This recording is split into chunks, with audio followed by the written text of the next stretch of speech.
Nous passons maintenant la parole à Grégory Katz, qui est professeur titulaire de chaire de management de l'innovation et de la valeur en santé à l'université Aix-Paris-Descartes, juste à côté de chez nous. Grégory Katz, vous nous parlez de l'intégration de l'erreur dans la démarche de qualité, alors que, paradoxalement, votre enseignement, c'est d'éviter l'erreur.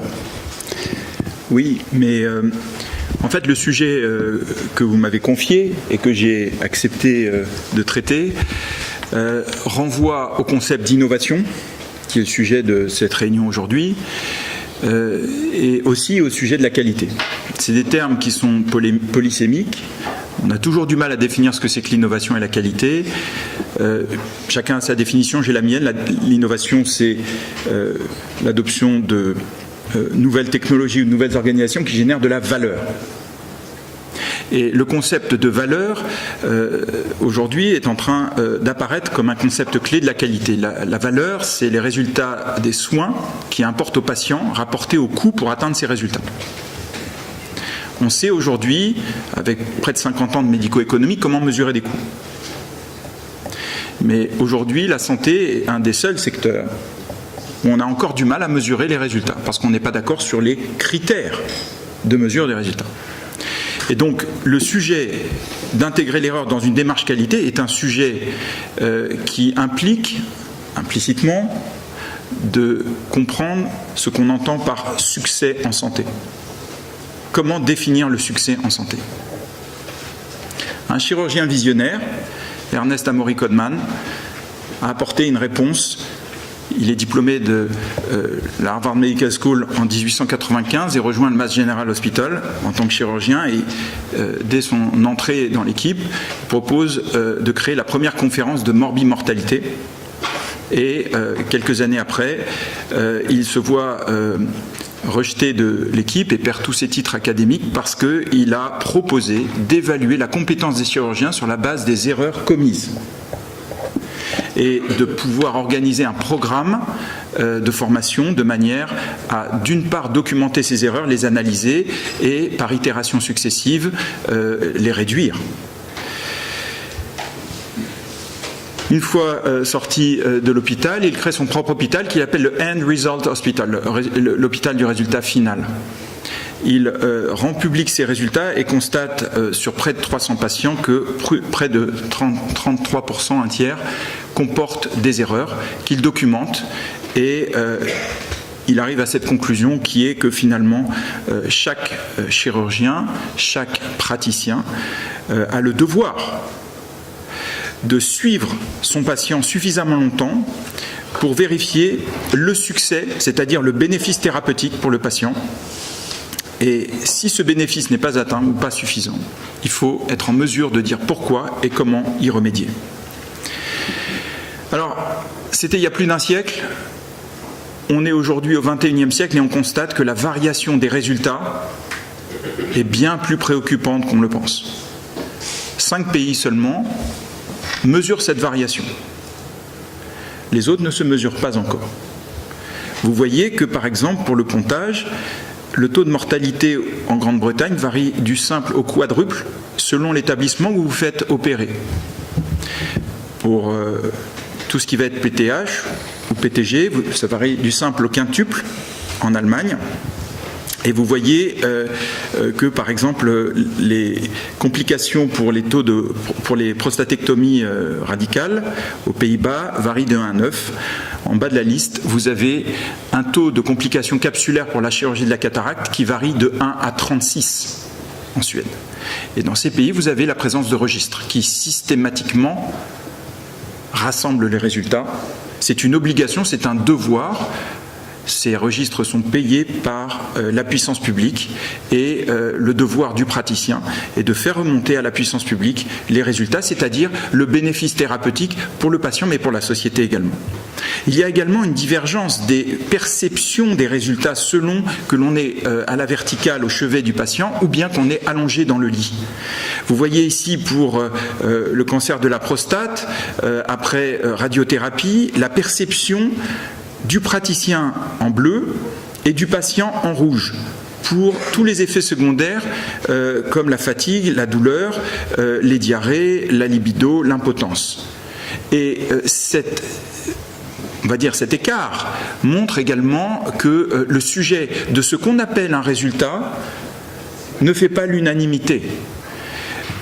Généralement, le praticien est entraîné pour s'intéresser à deux résultats: le taux de survie et le progression-free survival, donc tout ce qui va être la progression de la maladie. Ce sont, par ordre de, on va dire, niveau d'importance, les deux grands critères que l'on considère, notamment en oncologie. Et on voit de plus en plus émerger des critères qui sont des critères de qualité de vie, de score fonctionnel, et les médecins doivent de plus en plus en tenir compte. Mais dans la critériologie, on voit qu'il y a quand même deux grandes écoles. Pour l'instant, on travaille beaucoup avec des proxys cliniques à gauche, et de plus en plus, on va introduire des instruments qui mesurent en fait les outcomes, comme par exemple l'incontinence, l'impotence, la qualité de vie, qui sont très importants pour le patient. Il y a d'autres paramètres qui montrent qu'il y a aussi un fossé qui se creuse, un fossé culturel dans la perception. C'est que sur 4 essais, par exemple, en oncologie, vous voyez que le taux de non-remontée de complications des médecins peut varier entre 41 et 74%, selon les études randomisées en double aveugle, prospectives, pour le cancer du sein, pour le cancer colorectal, pour le cancer de la prostate et le cancer du poumon. Alors comment est-ce qu'on améliore, c'est-à-dire comment est-ce qu'on surmonte les erreurs pour progresser ? Eh bien, vous voyez que certaines équipes, comme par exemple la Martini Clinic à Hambourg, en Allemagne, sur l'hôpital universitaire Eppendorf, est devenue leader en l'espace de 15 ans. Leader mondial absolu sur le cancer de la prostate. Voilà les statistiques qu'ils rapportent par une mesure systématique de leurs résultats. La Martini Clinic à gauche ou à droite, et la moyenne de tous les hôpitaux allemands pour l'incontinence sévère, le sepsis. Vous descendez jusqu'en thrombose. Vous voyez en fait le gouffre qu'il existe en termes de variation. Comment font-ils pour avoir aussi peu de complications et un taux, on va dire, de qualité de vie et de score fonctionnel aussi élevé? Eh bien, c'est simple. Il s'auto-évalue de manière systématique. Chaque patient fait l'objet d'une mesure complète de différents critères, avec également beaucoup de questionnaires sur la qualité de vie et les scores fonctionnels. Les scores sont nominatifs, ils débriefent leurs résultats entre eux, et par itération successive, ils progressent. Ils apprennent les uns des autres, ça crée un esprit d'équipe. Ils défendent également leur réputation qui est objectivée par le service médical rendu. Ce qui est intéressant sur la prostate, c'est que le taux de mortalité n'est pas discriminatoire entre les équipes. Le taux de mortalité à 5 ans, vous voyez à la Martini Clinic par rapport aux autres pays, c'est à peu près la même chose. Par contre, vous voyez que sur l'incontinence, la Martini Clinic en bleu a des taux bien inférieurs. Quand on regarde d'autres critères que le simple score de la mortalité, on se rend compte qu'en fait, il y a une très grande variation des résultats. Alors, si on devait standardiser ces résultats par pathologie, il existe aujourd'hui un organisme, l'International Consortium for Health Outcome Measurements, qui, par pathologie, définit des instruments qui permettent de mesurer à la fois les indicateurs cliniques et également les scores fonctionnels et de qualité de vie rapportés par le patient. Et la combinaison des deux nous permet de nous rapprocher de la vérité qui est le succès en santé. Alors, cancer du sein, on ne réinvente pas ces instruments, ils existent. Il suffit simplement de les combiner en impliquant le patient et en lui demandant, avec les praticiens, quel est le nombre minimum de questions pour lesquelles vous pensez que ce patient possède un spectre d'évaluation à 360 degrés. Pas seulement la mortalité, pas seulement les rechutes. On a également la douleur, la dépression, la fatigue, l'image de soi, les neuropathies, les arthralgies, dysfonction sexuelle, qualité de vie, bien sûr, la survie en fait partie. Et on regarde de manière itérative, comme le disait Codman il y a plus d'1 siècle, tous les 6 mois, pendant des années, parfois à vie, pour les maladies chroniques.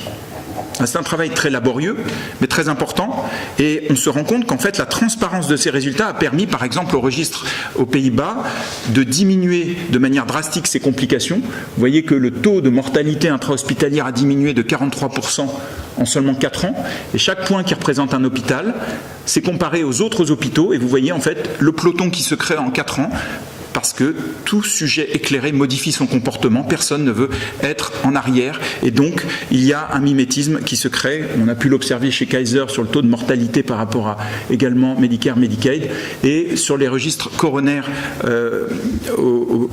en Suède, vous avez également une courbe d'apprentissage qui est très rapide. L'année où on publie les résultats, tout le monde se compare, et par cet effet mimétique, cet effet miroir, il y a une sorte de réaction d'orgueil, de fierté, et on remet en question ces pratiques, on s'auto-évalue, on se staffe, on débriefe, et par itération successive, on progresse.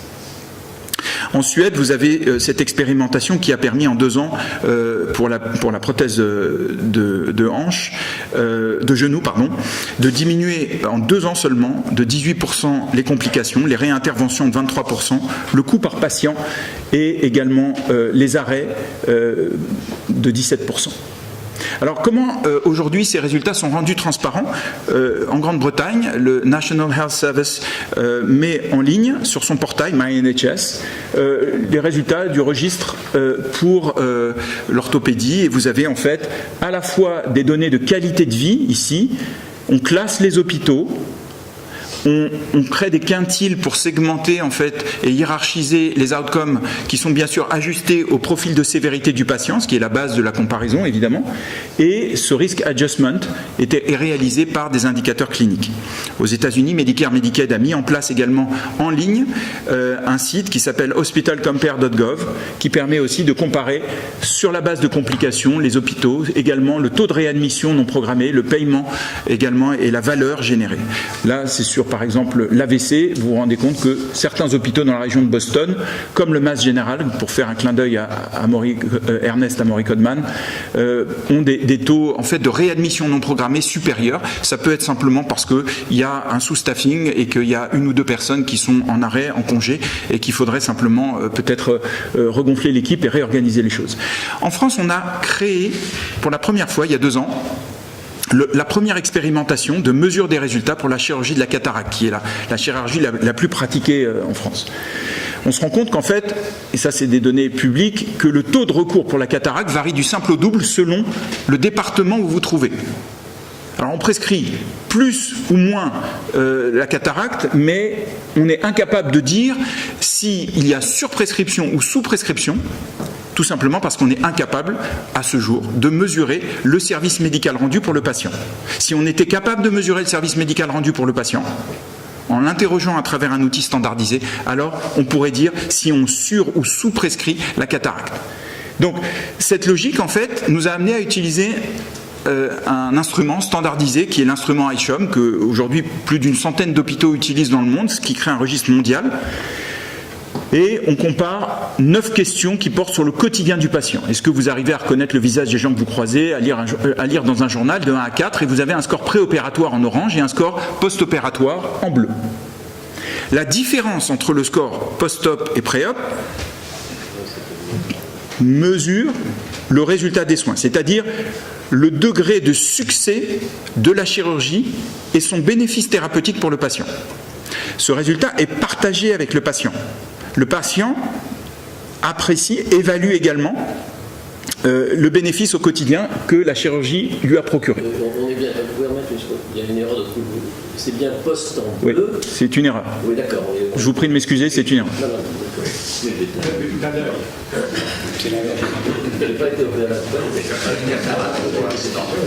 Vous avez ici en orange 2 établissements avec les scores préopératoires qui sont légèrement différents, 2,6 ou 2,9. Par contre, les scores post-opératoires sont symétriques. Et vous voyez donc le SMR, le service médical rendu, est différent parce qu'on opère plus tard à Limoges qu'à Nantes. Limoges est un désert médical, il y a moins de chirurgiens et donc les patients attendent plus longtemps avant de se faire opérer, ils s'habituent à leur handicap et leur vision est plus dégradée. Ce qui veut dire qu'en fait le résultat final est symétrique à Nantes et Limoges. Par contre, l'instant où on opère est différent. Est-ce qu'on opère trop tôt ou trop tard à Limoges? Eh bien, c'est bien sûr un choix difficile à résoudre. Les praticiens décident de se comparer et de déterminer collégialement quel est le bon instant pour opérer. Quand des scores sont très élevés ici avant la chirurgie, eh bien, on pense qu'effectivement le service médical rendu risque d'être faible, voire insuffisant. Et s'il ne devait y avoir qu'une seule conclusion empirique, c'est en fait de définir de manière prospective quand est-ce qu'on doit opérer. Si on a, par exemple, on opère un patient avec une baseline inférieure à 3, la probabilité d'atteindre un service médical rendu important est de 93%, et si on l'opère avec un score préopératoire de 3,5, alors le SMR risque d'être dans 92% insuffisant. Pour conclure, vous avez la posture de l'obligation de moyens, où le chirurgien est souvent très satisfait des moyens qu'il a mobilisés, et cette posture nouvelle qui est en train d'apparaître, c'est-à-dire une posture d'obligation de résultat. Qu'on le veuille ou non, cette ère du résultat est en train d'apparaître. Il vaut mieux s'y préparer. Et je pense que c'est important aussi de voir qu'en France, il y a une volonté de la part de la chirurgie française, en tout cas, de démarrer des pilotes, des expérimentations, également pour améliorer le service médical rendu et le bénéfice thérapeutique. Je vous remercie. Merci beaucoup. Est-ce qu'il y a des questions? Monsieur Dubois.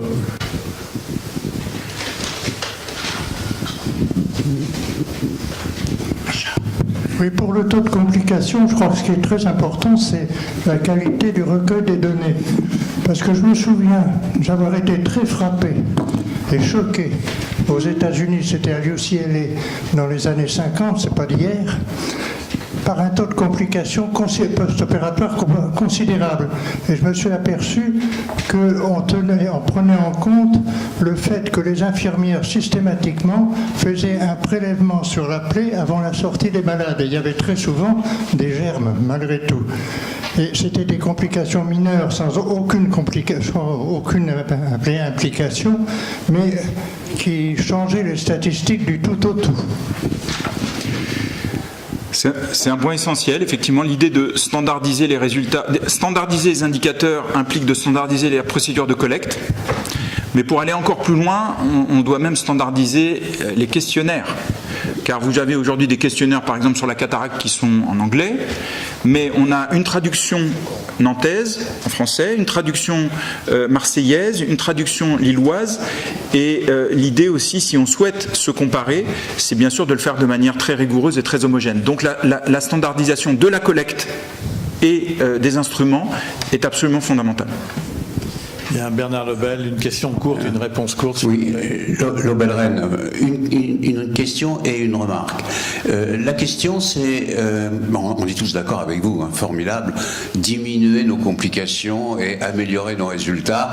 Qui demande autre chose quand il est chirurgien?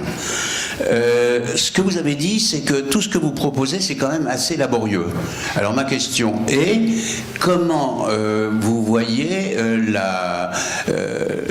la réalisation d'un travail plus laborieux, alors qu'on nous demande de plus en plus d'être efficace et d'être de façon comptable plus rentable, et qu'on diminue le nombre de gens.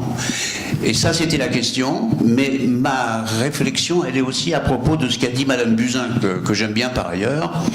Et elle dit, écoutez, oui, une des faiblesses majeures de notre système de santé est d'insuffisamment mesurer les résultats des soins, mais uniquement les moyens mis en œuvre.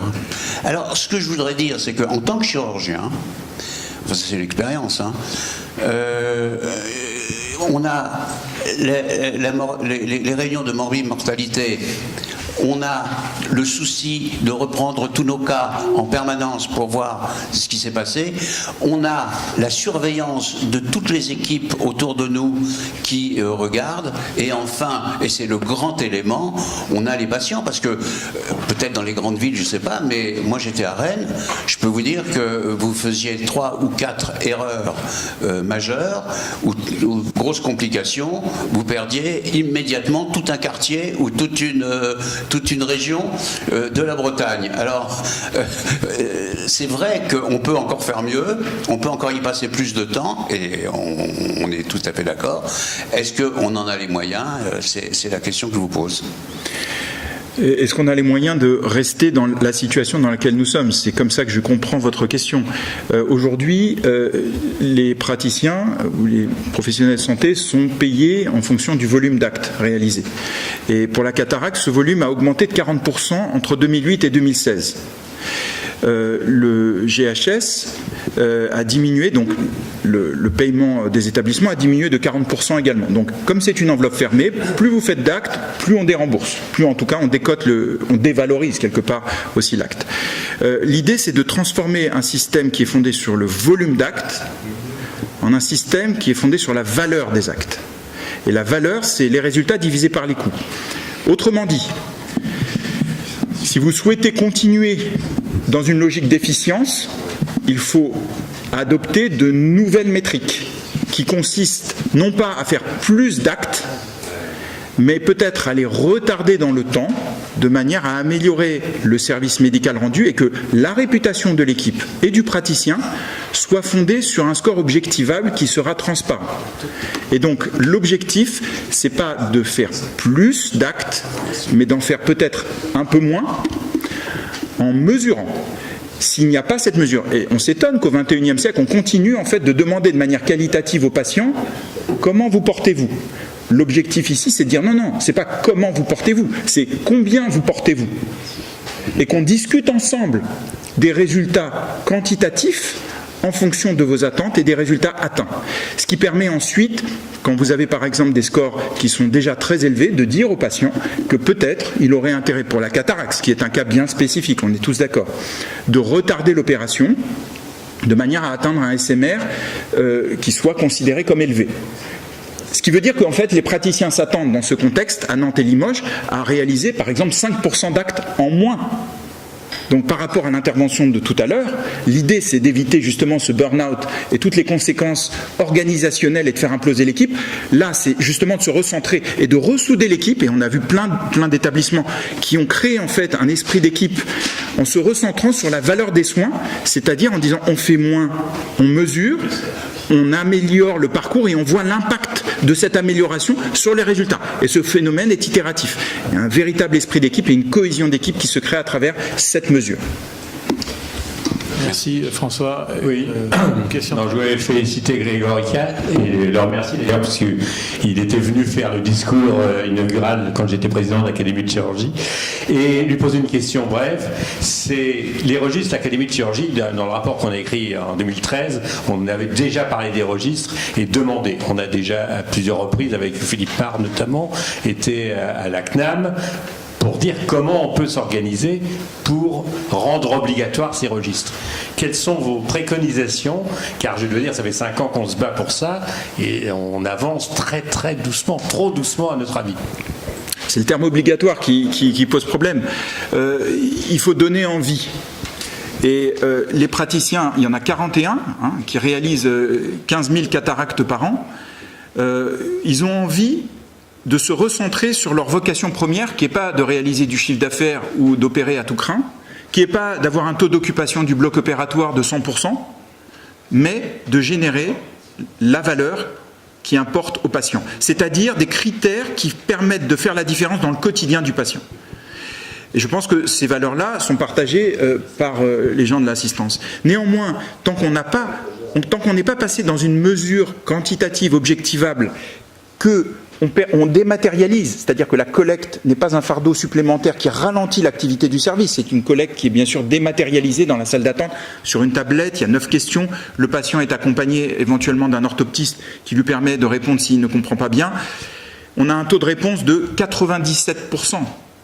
Taux de réponse de 97%. Pourquoi les patients répondent avant? Après c'est plus compliqué, mais avant en tout cas ils répondent parce qu'ils comprennent l'importance de ces questions dans leur quotidien.